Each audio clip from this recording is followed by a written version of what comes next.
Glad to see that I could help make your life a bit easier. But have you ever thought of how I felt? You need to think about your behavior.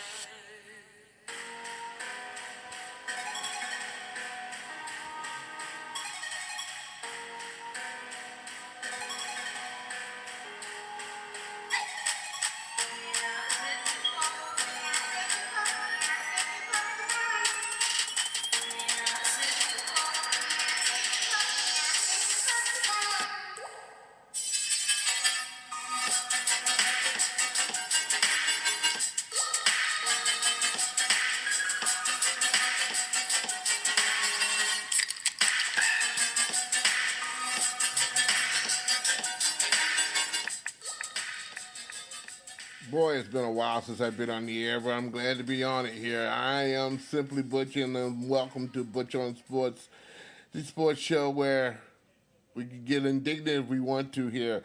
Yes, we will. Well, maybe we won't tonight here on a Friday night, boys and girls. Here, I'm glad to be with you, and hopefully you're glad to be listening to me. As it's been a while since I've been on the air, I'll kind of elaborate on that maybe later on in the show after things have died down here, maybe a wee little bit here, but we'll get to the sports news that you can't get enough of. The Pistons are playing tonight here, and some other things have been going on today, and we're going to kind of cover that there. I'm looking at the last 7 seconds, and the Pistons look like they're going to pull out another one here. Right now it's 112 to 104, and it's a good thing, and they have done that there. The Pistons' final score 112 to 104. Chicago Bulls were the competitors that the Pistons beat tonight here for sure. Pistons win another 2 games over 500, boys and girls. Who would have thought 2 months ago? Oh, yeah. We'll talk about them in a wee little bit here. Let's kind of move on with the sports news. Detroit Lions have gave an announcement that they have released veteran guard T.J. Lang on Friday. They'd like to personally thank T.J. Lang for his 2 seasons with the Lions. He represented everything that you could want from a football player and a team captain. The statement was made, said from the general manager of the Detroit Lions. All we publicly saw from him is perform on the field at a very high level. But what we seen in the building every day was a player who had great leadership and professionalism, passion for the game of football. It meant a lot to T.J. Lang in his hometown city where he grew up, just a wee bit of miles from the downtown Detroit area, as he was from Royal Oak, Michigan. Has the utmost respect for him as a man. They wish him well and his family well in his further future. Lang and the Lions agreed to a 3-year, $28.5 million contract with a $19 million fully guaranteed in March of 2017. Yes, Lang was a Pro Bowler his first year with the Lions, and the second year, well, didn't really matter. He went to a lot of injuries and whatnot, but that's okay. That's okay. He was in the Pro Bowlers game in 2016 with the Green Bay Packers. That's where he came from there. He was due to get a $500,000 bonus next week. However, with them releasing him, they can forget about it here. He had a base salary also of $8.25 million for 2019 season. That's not including that $500,000 bonus or roster bonus he would have gotten if they had kept him on the roster. So T.J. Lang is gone. The Lions also announced that they had tendered their exclusive rights free agent safety Charles Washington. Washington returns for his third season with the Lions after posting 13 special team tackles in 29 games played over 2017-18 season. He originally joined the Lions as an undrafted free agent out of Fresno State following the 2016 NFL draft. He majorly spent time on the rookie season on the practice squad for the Detroit Lions there. Really, and it's a fine or whatever it may be. The Lions are really doing some flipping when it comes down to the lineup. They've gotten rid of a lot of veterans. Not going to get really personal about the Lions, veterans they got rid of or what it may be. Wish them well in their endeavors. But most of us say it's about time that overall or the present Lion coach have some players that exemplify what he wants to see out of a defense and out of a team in general. And right now, this past season, the Lions did not give any of that at all there. And I tell you, it's going to be refreshing if the Lions can pull it off and go to the playoffs again. Scratch your boots and polish them up. WWE, this is just an announcement I just got there. I want to get that out the way. The WWE Hall of Fame announcer Jim Ross, he announced on a podcast on last night that he was leaving professional wrestling outfit at the end of March after 26 years. The WWE contract after 26 years will expire on the 29th. Ross said that he's going to take a couple of weeks and have some time off. Vince McMahon, they had a mutual agreement to move on. Ross's long career in wrestling came in the year 1970 when he was doing regional broadcasting for wrestling. He also was the main broadcaster for a good old chunk with the Atlanta Falcons, their radio network. Also, he also became the top broadcaster on the show called World Championship Wrestling, which eventually Ted Turner took over and really went on a while. He joined the World Wrestling Federation, as it was called way back then, until they got sued to change the name to the WWE. We're talking about the wrestling entertainment conglomerate in 1993. That's Jim Ross there. Of course, we want to kind of remind everybody that it was an International Women's Day. I look at some unsung heroes in women's sports we looked at there, not only just in sports, but in day-to-day life, children included. And we're talking about these young ladies there. Really get out there and encourage a lot going on. And we need encouragement from everybody because it's International Women's Day. Don't mean us men and young boys don't get together and cheer each other on. That's what I said. Cheer each other on. Man does not live by bread alone, kids. Remember that. The Red Sox, did you watch the game the other day? I did. I watched the ESPN preseason game, I would call it there. Well, with Boston taking on, I forgot what team they were making. It really didn't make a doggone bit. I think it was the Minnesota Twins.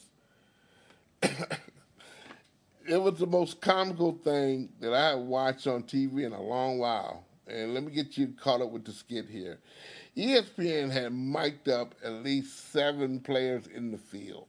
7. That's not including the coaches and some of the bases, as well as one umpire in the joint. And it was just about just to get some impromptu type of conversation from everybody. And I mean, we got some conversation that thoroughly, it wasn't really out of bounds, but it was, again, comical indeed that they was all mic'd up between the innings and outfielders like Mookie Betts, Jackie Bradley, Holt. They was talking about cracking jokes in the field between innings and during the game as well because they were also all were mic'd. I remember on one particular play where the ball was hit out in the outfield, one of the plays, I think it was Brock Holt there. I don't know. The ball was hit toward him. You know, he gloved the ball. His earphone popped out of his ear. And he thought more of the earphone than he did throwing the ball back into the infield here. It was totally a wreck and distress there. And I'll never watch anything like that ever again in life here. I just thought it was plain ugly, stupid. I don't know. It was comical at first, but again, after 20, 30 minutes of just blunders and players thinking more of the microphone. Really, the game again did not count, but I guess given the inside view of what players think about and do in the outfield while the game is going on, no way. This is a world championship team there. There's no way they look like a bunch of bozos out there. 260 something games a year. I don't know. No, it's no way. No how. By the way, the Tigers played the New York Yankees tonight. I mean the Tigers, and let's see what they done. You know, personally, let me get a whiff of this here, if I can, if I just can here, and I don't see a freaking score here at all here. The amateur man, I don't see nothing with the New York Yankees. What's this who they're playing tonight here? And I'll kind of pop this window open here to see what's going on. And yes, I have it right now. The final score: the Detroit Tigers 6, the New York Yankees 5. I'm trying to figure out did they have some goodies there? Of course, it was a trade made by the Detroit Tigers decently there. They caught up and acquired Cameron Rutt from the not the New York Giants, the San Francisco Giants for cash. Rutt has been acquired by the Tigers from the Giants, and maybe some backup is needed, something of that nature. Tigers are not all that deep as a catcher. As you know, they got rid of the two they had last year, and they're starting fresh. Greeny is one of the catchers they're going to be using a whole heck of a lot of, but again, has he caught up to the hitting prowess that he needs to be as a catcher and make immediate contributions to the team? We don't know. I don't know. It's preseason here, man. But just letting you know that much there. That trade was made today. Let's move on, little boys and girls here. Again, the Tigers, they win. They're now 7-8 in preseason play here. The Detroit Pistons, I just mentioned them, they win a nice little game, 112-104 over the Chicago Bulls tonight at the United Center as it's called to me here, okay? I don't know. Give it another year, they'll call it something else. At the Toilet Boy Center here. It's got tissue paper place. I don't know. Pistons win. I do believe that is 12 out of the last 14 games. The Pistons have won. And what better time to get in the groove there, as their standings is number 6 in the Eastern Division as far as playoff ramifications will go today. Now, you kind of ask yourself, could they be good enough to get a 4th place finish and maybe a home game, a couple of guaranteed home games? I don't know. I don't think so. Just being in the playoffs alone is a good enough thing for me. I think the challenge is now is how strong the Pistons are going to be during the outright closing of the season there. And could they stay strong and long to make themselves look very good for the playoffs, per se. Red Wings practice today at Little Caesars Arena in their practice facility, one floor below the main ice at Little Caesars Arena. But during the time, around about 12 o'clock, they had their practice from 9:07 to 7:07 today. Many people were having visitation to the general public for Ted Lindsay. His body was laid out in state at the Joe Louis Arena for many passerbys to take a private reflection, prayer, pay their respects, sign a card, meet the family, and it was a joyous day. Many stood in line, and it wasn't too cold, but many who didn't care no way. They were going to stand in line and show their respects and their courtesy there.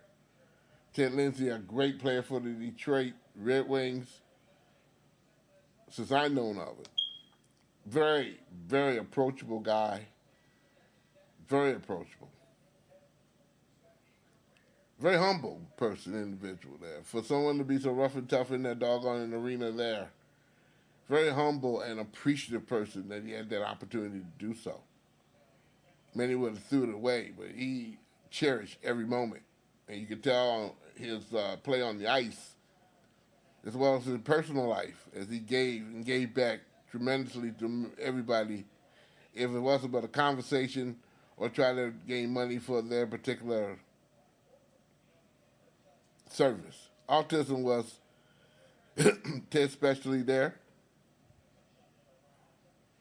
that he gave to the community in his off duty. Many, many years of service as he died at 93 years of age. Christopher Illich of the Red Wings governor, president, and CEO had these comments. Our community has come together to honor a celebrated life and a legacy of Ted Lindsay. On behalf of the entire Illich family, we extend sincere gratitude to our passionate and committed fans and our heartfelt and general community for the outpouring of the support shared with the Lindsay family during this difficult time. The warmth and the heart of the Detroit community continues to inspire and humble our family. That's the Illich family indeed made that particular comment. Uh, Again, he will be, tomorrow will be a day for the close public, per se, that you'll be late, stay at a family a funeral service that's going to be private. I'm quite sure the Red Wings, whenever they held it, and I'm quite sure it'll be very early in the morning, per se. The Red Wings in concert will be there, and then they'll get on a plane to get to New York to play. I do believe they're playing to get to Florida to play the Tampa Bay Lightning. Yeah, Saturday night, which is almost a couple hours from now here. But a very, very great guy in hockey, Ted Lindsay, passing away. And again, yeah, my respect to the city of Detroit, metropolitan Detroit, and all the people in the state of Michigan for turning out and showing your respect and love and consideration, indeed. The boys basketball finals, semifinals, and also a whole lot of good stuff going on in the Breslin Center this next Saturday. Not this Saturday, up tomorrow. Next Saturday, they'll be jumping at the Breslin Center for the boys. Now, the girls will have to wait another week before they have their semifinal and finals at the Van Newt Arena at Calvin College. That'll be on March 23rd through the 21st through the 23rd. The girls were hooping and hollering there. But however, this weekend, MHSAA ice hockey semifinals and finals going to be streamed live on the MHSAA.TV network on Thursday, Friday, and Saturday. That's for the Lower Peninsula. Also, swimming and diving in the Lower Peninsula for the boys. That's going to be headlined this week in championship caliber here. I think that particular station I just mentioned, they want a $9 and some odd cent fee unless your local conglomerate is getting permission to do the game. And in this case, a lot of locals do when they have a big conglomerate there. I don't have any radio information there, but again, those where you can view the game. That's $9.99. I believe is the fare, unless someone just come out of their heart and just show the game where they feed it to you for absolutely nothing at all. Absolutely nothing. Yes, basketball. Got a few minutes. We can share some things with you on the basketball tip here, okay? In boys Division 4, we're going to congratulate these gentlemen are in the quarterfinals now. It's in Wyoming. We have Bellevue, Wyoming Christian, Big Rapids Crossroad, Frankfort, Genesee Christian, Southfield Christian, Pelliston, Dollar Bay. And Division 3, there's some teams there ready to go to war this upcoming Monday. Iron Mountain, Sanford Meredith Early, Detroit Edison Public Schools, Flint Beecher, Andover Horton, Erie Mason, Pewaukee Westphalen, and Caspanolis, Those teams be ready for action in Division 3. Division 2, hey, same old goodies here for them on Monday. They'll decide who the quarterfinal people are in. The semifinals will go on the 15th of March. And, of course, the finals next Saturday there. Ludington, Alma, Grand Rapids South Christian, Hudsonville, Unity Christian, Haslett, River Rouge. Yes, I had to say that. Harper Woods, Chandler Park, and New Haven all still in the great quarterfinals. We'll see how all that's going to shine about there in those particular locations. They'll be playing these particular games at their. River Rouge got to do it in Chelsea there before they can talk any smack and go up to East Lansing for the semifinals and stuff there. But I have faith they're going to do it this year here for some unknown reason. And of course, in Division One, boys and girls, we have the following teams: Saginaw, Howell, Ypsilanti, Lincoln, Martin Luther King is going to be in one of those particular teams. Detroit, UD Jesuit, Roseville, East Kenwood, and also Okemos is the Division One teams that are going to do semifinal work on the March the 12th. Again, semifinals on the 15th. That's at East Lansing at Michigan State Wrestling Center, and also the finals on the Saturday. All day long, baby. Yes, indeed. All day long. And, hey, we'll have some fun on that there. Really will. We'll definitely have a really good time. I'm going to dig on that there. Okay, so let's get ready for that. And, of course, I did mention once again the girls' goodies. The girls. They're going to take part in all their goods and their hardware. Definitely. By this week, next week. Right now, they're in the regional semifinals and whatnot. There's too many to mention right now. But again, when we get to that portion where we reveal those quarterfinal participants, and that'll be probably the end of next week here, we'll let you know. Again, there's a week on the 21st through the 23rd. Basketball. This week, I'm going to take the time and the pleasure to talk about NBA.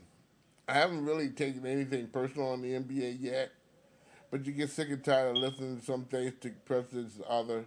The main objective I've seen right now in the NBA is how these players and right now I have carte blanche and saying maybe I don't want to play with you anymore in the middle of the season because I don't like you because you didn't do this or that or ugly or things just look very bleak and you have an agent that is very accommodating to you or vice versa to keep things a hot fire. Right now, the commissioner of the National Basketball Association has a job in hand, and that is number one, look at this league overall here and see there get some balance with the Players Association. There is none, as you notice. The players can sit up there and blatantly say the LeBron James situation in Los Angeles is a joke. The Anthony Davis situation was a bigger joke, but the one in Los Angeles where I feel that they would make the playoffs if they go out there and play some strong games because they got that many good young players on that particular team. I'm talking about the Los Angeles team there. I don't believe what I'm seeing in some nights of them playing ball. And it has to be, it's really, our children are watching this. And my first impression ever had a mic to get into a child's conversation with another child about what they see out there and how they're going to emulate situations when it comes time for them to make decisions and going to college, going to school, maybe a pretty good ball player, girl or boy themselves. How the sport industry has changed in leaps and bounds. We're going to kind of whip on that next week here. You know, before everything gets warmed up. And it will. Next week we'll have a majority of the leagues getting their league play in flux. Then the week after that, March Madness begins with the Monday and Tuesday little playoffs there, followed by Thursday, Friday, Saturday, and Sunday basketball for doggone near 18 to 20 hours. And those brackets that you can pick on out and pull out on. Oh, I ain't forgot that yet either. I ain't forgot a doggone bit of it. But that's going to be part of it. That's the part of the fun, I would say, of doing those particular or dealing with basketball, at least college and high school coming to an end there. We'll try our best. Folks, I thank everyone who's taken the time out to wish me well wishes while I was off sabbatical. I've had a major knee surgery here, and I'm trying to get it together slowly but surely, and it's working out here, but it hurts like hell. Tell ya, for this to get right, I'm going to have to be in some pain and some suffering. But again, your cards, your well wishes, your encouragement, I appreciate all of it. I thank you, boys and girls, for it off. I really do. Appreciate it. So that's the reason why we've been slowing up on the podcasts per se there. We'll at least have right now maybe 2 weeks starting next week, and then we'll decide from that point on how things are going to go there. We wasn't on this Monday night on the shows, the game. But again, we'll find out. We'll go from this Monday being on the game, okay, with Scott Nason, Dave McKay, and company on that particular show in Sault Ste. Marie, WPUN,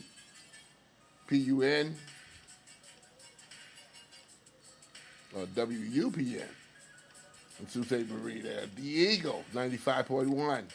I'm done. Check me out on Butch On Sports on Facebook. Or else go to Podomatic, SIMPLYBUTCHTOO.podomatic.com. And those other conglomerates like the games, those sports shows, their website there. You can get the Podomatic and get it there. iTunes, you can also get it there. YouTube, go to the game, Scott Nason's page, and you can pull it up from there too. I am done. I'm out of breath. I'm out of shape.